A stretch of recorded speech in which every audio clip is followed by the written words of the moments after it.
Uh, so firstly, thank you Outwit team for calling me here for this presentation, and whatever speakers I've listened to, it's been very informative so far, though the crowd is so thin. Unfortunately for them, they missed out such wonderful information. I come from a background which is slightly different from the people who have spoke before. I have been working mostly in the digital service delivery. That means reaching out to the rest of India as part of the great common service center network. I also worked for 3 years in Aadhar, spearheading the applications, and then a consultant in e-governance. I've been working in the last 1.5 years in smart cities as well. So this is my background, and today I'll speak more about Aadhar. Sometime back, one of our friends mentioned that, is there any disruptive technology which has come into India?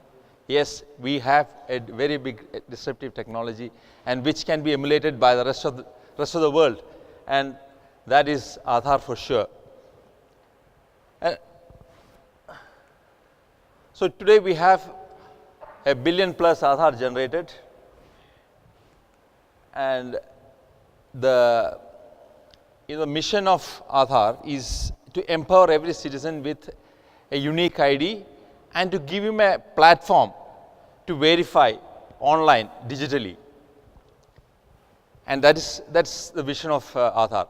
If you really look at Aadhar, is a unique ID based on biometrics, and it can be verified online from anywhere, anytime, and it's also a very accurate financial address. These three combines it to make it one of the most effective and efficient platform, and we will see for yourself how things have dramatically changed in India. And we've not really looked at, unfortunately the previous speaker didn't explain much about blockchain. Now we look at Aadhar in comparison to blockchain or other technologies, it is far superior. You'll come to know about it later, and that is why it is so critical to use Aadhar for smart solutions. So how did it start? Over 1.18 billion now, and over 11 billion authentication transactions have taken place. I'll talk more about the various uses of Aadhar. 11 million authentication transactions in one site, and Aadhar as a financial address would also have almost the same. That means probably around 20 odd billion transactions, 20 odd billion service delivery has taken place. Somebody has got his ration, somebody has opened a Reliance Jio, he's got a Reliance Jio SIM, or let's say somebody has got an insurance, somebody's got his money through direct benefit transfer. It's innumerable transactions which is taking place using Aadhar.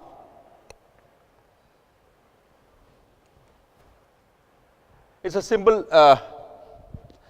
12-digit number, but it's got a little bit of intelligence built into it because we have a Verof algorithm. So it's not, it ensures that you don't make a clerical mistake while entering Aadhar. Like I said, it is unique, verifiable from online. It's a random number, no specific intelligence. It's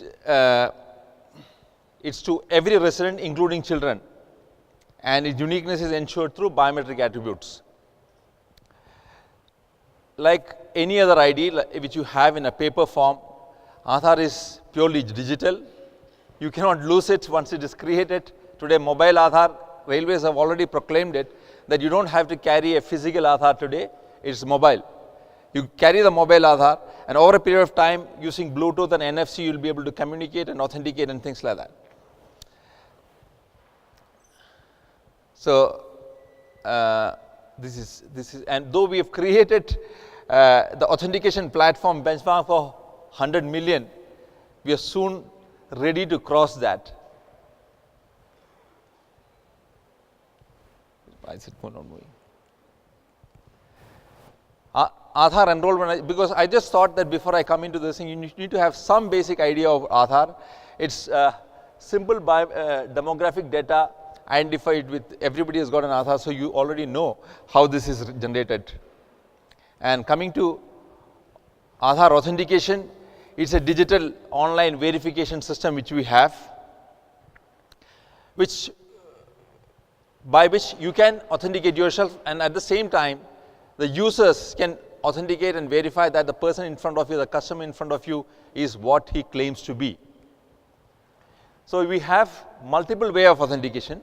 You can just authenticate using your demographics, authenticate using your biometrics, and you can also authenticate using one-time password. So multiple means are available today.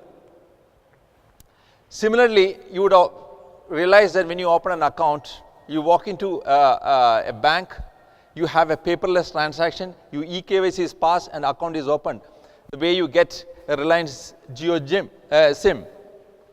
So you have made the whole process of getting the transactions done in the most efficient manner possible. You've cut short all those paper transactions, and you also ensured that it is digitally safe, secure, and nobody else sees that. You give a paper, you can take a photostat. As far as this is concerned, this is a digital transaction, it is encrypted, it's not available to anybody, and every transaction associated with this has got an audit trail. So a lot of things are talk about privacy here. Actually, Aadhar ensures privacy. Aadhar ensures that your identity is protected. It's actually empowering you rather than losing your privacy in any way. We'll talk about it, we'll answer some questions with related to that later. A lot of ways you can, authenticate and transact using Aadhar. This is, I just took it today or probably yesterday from the UIDA website. See how many transactions are taking place today. Close to 6 crores transactions are taking place today. 60 million transactions every day is taking place using Aadhar. Now you won't realize it. That's the way it is growing. Probably 4 years back when I joined UIDA, we were barely having 100 transactions or 1,000 transactions a day. Today we are having so many transactions, and it is set to grow. And it's going to make, it's empowering you, enabling Aadhar is empowering Indians, empowering India. And we have to look internally as to our systems and find that our system is more robust than any other system. No country can match this system. Like I've told you, it's an online ID proof. You can verify online, and it's an accurate financial address. And that is what is making it much more powerful than any other ID system anywhere in the world. No country is as ready as India for cashless transaction as with this UPI and all those things. I'll talk about it a little later. This is a typical financial transaction taking place, Aadhar enabled payment system. I'll not go into too much of details. Anyway, this is available. Similarly, Aadhar payment bridge. This is how the direct benefit transfer takes place for your LPG, etc. This is a very interesting system which is built on the Aadhar system again, unified payment interface. Who among you are not using virtual payment address today? Is anybody using virtual payment address for your transactions? Good. At least some are using. It's the most effective way of transacting money. I use for every transaction. You can pay to a registered account holder also. But paying to another person who has a VPA is so simple. It's just exchanging an email from one person to other. You would have realized that. Kindly use this. Unfortunately, it's a government thing. It's not marketed so effectively. It's still marketed effectively. If you're not using the Google Tej or Bheem or the ICICI mobile app or any of the State Bank or HDFC, most of the banks have got mobile applications for doing transactions using VPA. It's so easy, you save money, it's accurate, efficient, instantaneous, and no transaction charges. So many applications we have using Aadhar today.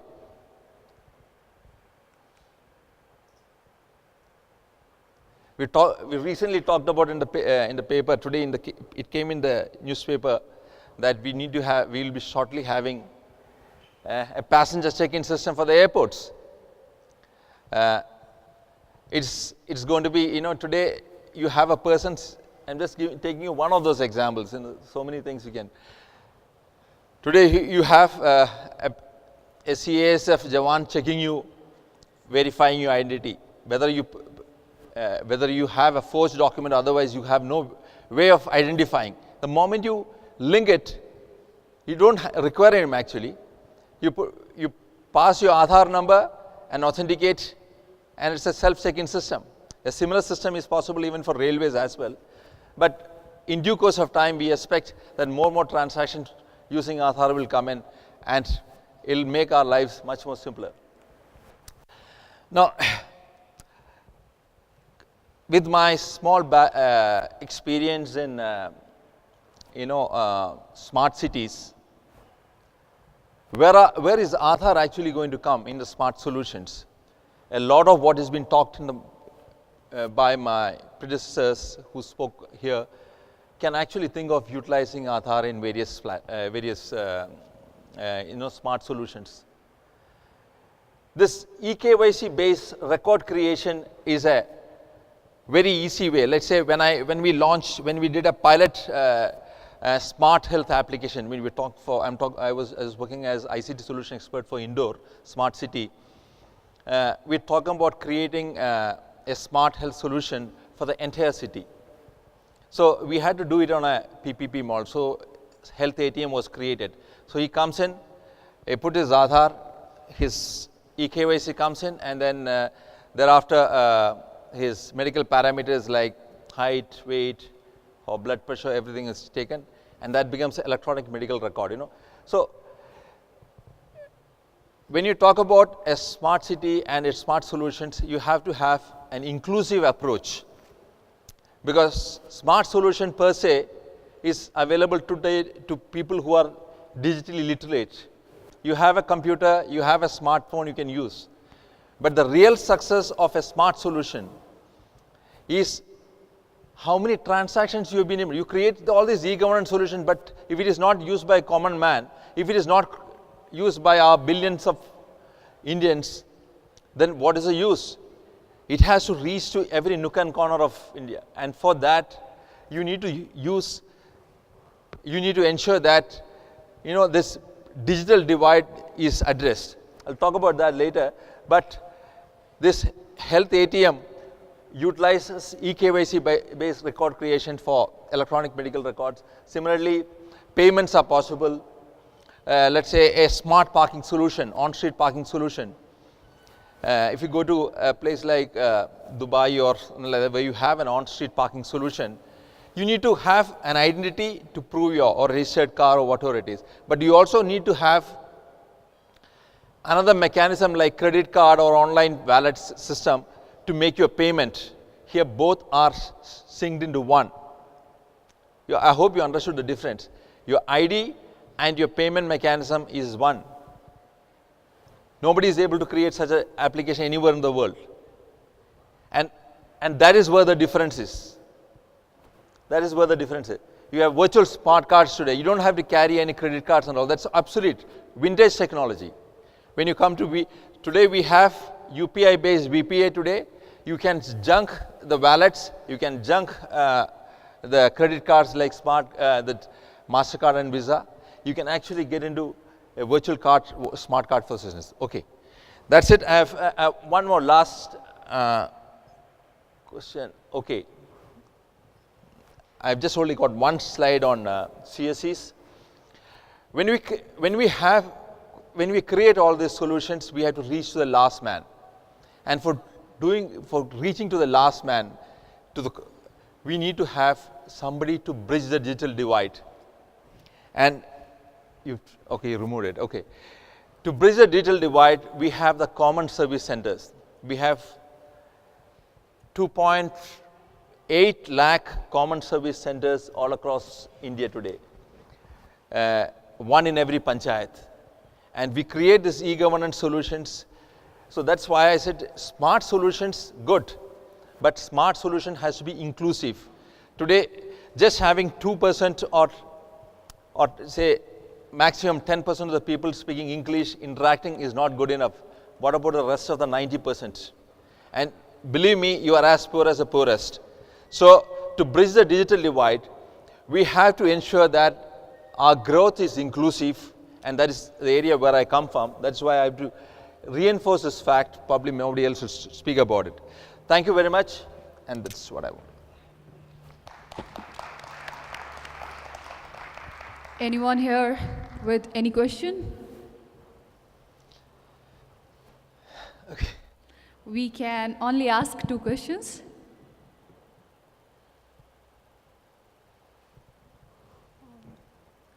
Good afternoon, sir. It was a very valuable information which you have given. So I have a quick question about the Aadhar which you were talking about, which will be used as a wallet.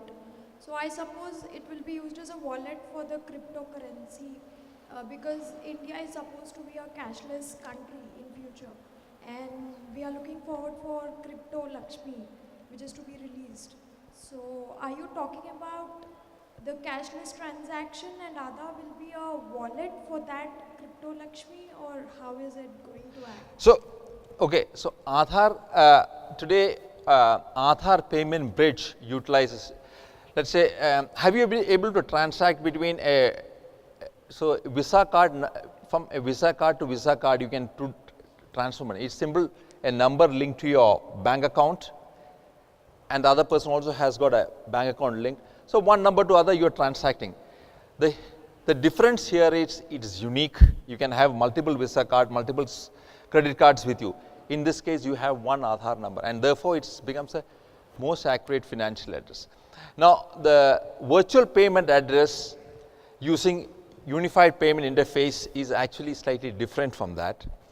That's initially use the eKYC, which is based on Aadhar, to get in the information, interlink it with mobile and also your bank account, and therefore the virtual private address is actually using this. They create a virtual private address, and subsequently it is not touching Aadhar. It's from one address to other. It's like sending an email, whatever.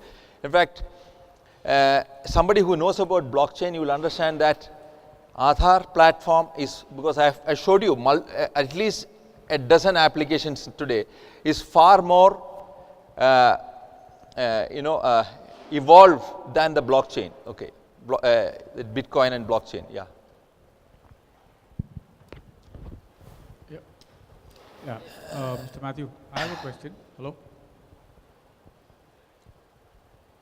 Yeah. My question is pertaining to blockchain. So, do you think in future Aadhar will be based on blockchain technology as the quantum of data evolves and complications of security come into Aadhar? So, okay. See, blockchain and Bitcoin, I mean, blockchain technology per se, it's been practiced the world over.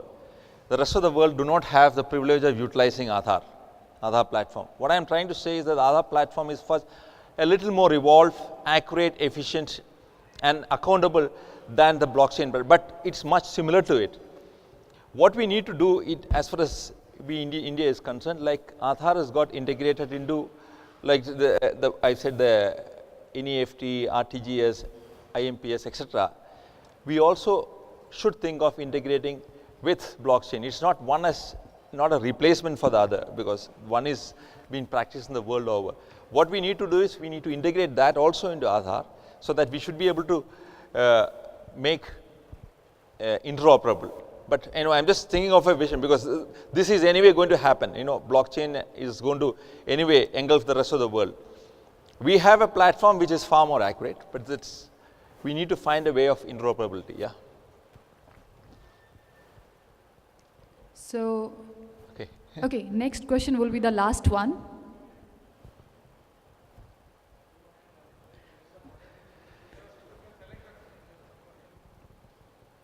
Yeah, I mean, anybody, it's not okay. Yeah. Or we can take an offline question also, no problem.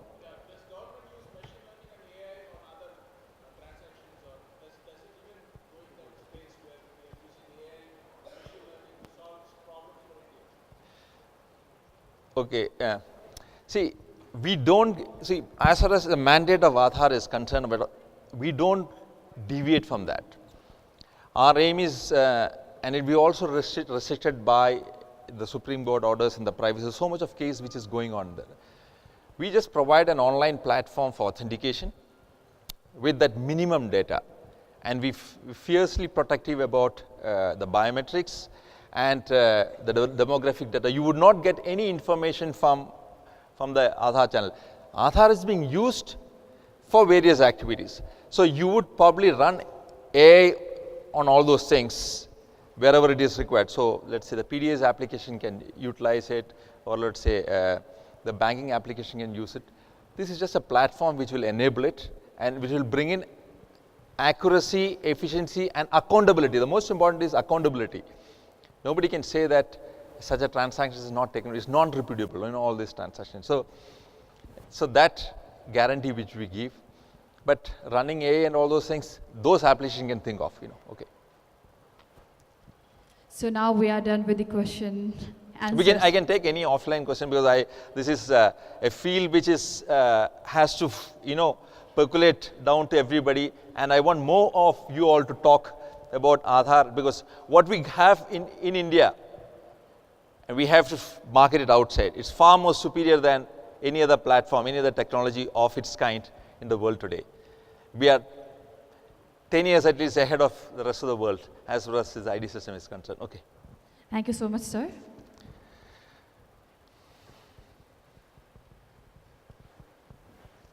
Token of appreciation Thank you. from our side. Thank you. Thank you so much. Thanks. And now I would like to invite Mr. Rajaram V on the stage, please. And I would also like to invite Mr. Avinash Jangiani, Chief Innovation Officer from Omnicom Media Group. I know you two are surprised, but yes, I want you two to come here on the stage, and that is for the token of appreciation.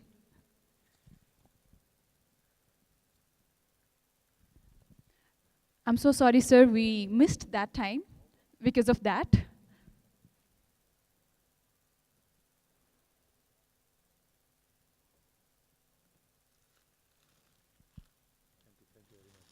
Can we all give him a big round of applause, everyone?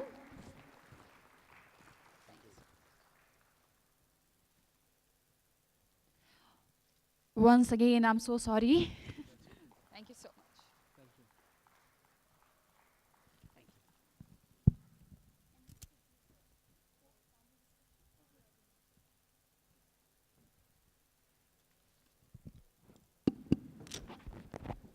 And now we are moving forward for our next session, and that is panel discussion. And for that, I would like to invite Mr. Mangesh Srinivasan and Subhendu Patnaik, and they are going to talk on AI and future of digital marketing. How is IoT influencing and changing business models? IoT as key enabler for digital world. Customer behavior is changing. Think and act customer-centric. The two sides of a coin. And this session is going to moderate by our moderator, Mr. Avinash Jangiani, Chief Innovation Officer of Omnicom Media Group. Can we all give them a big round of applause, everyone?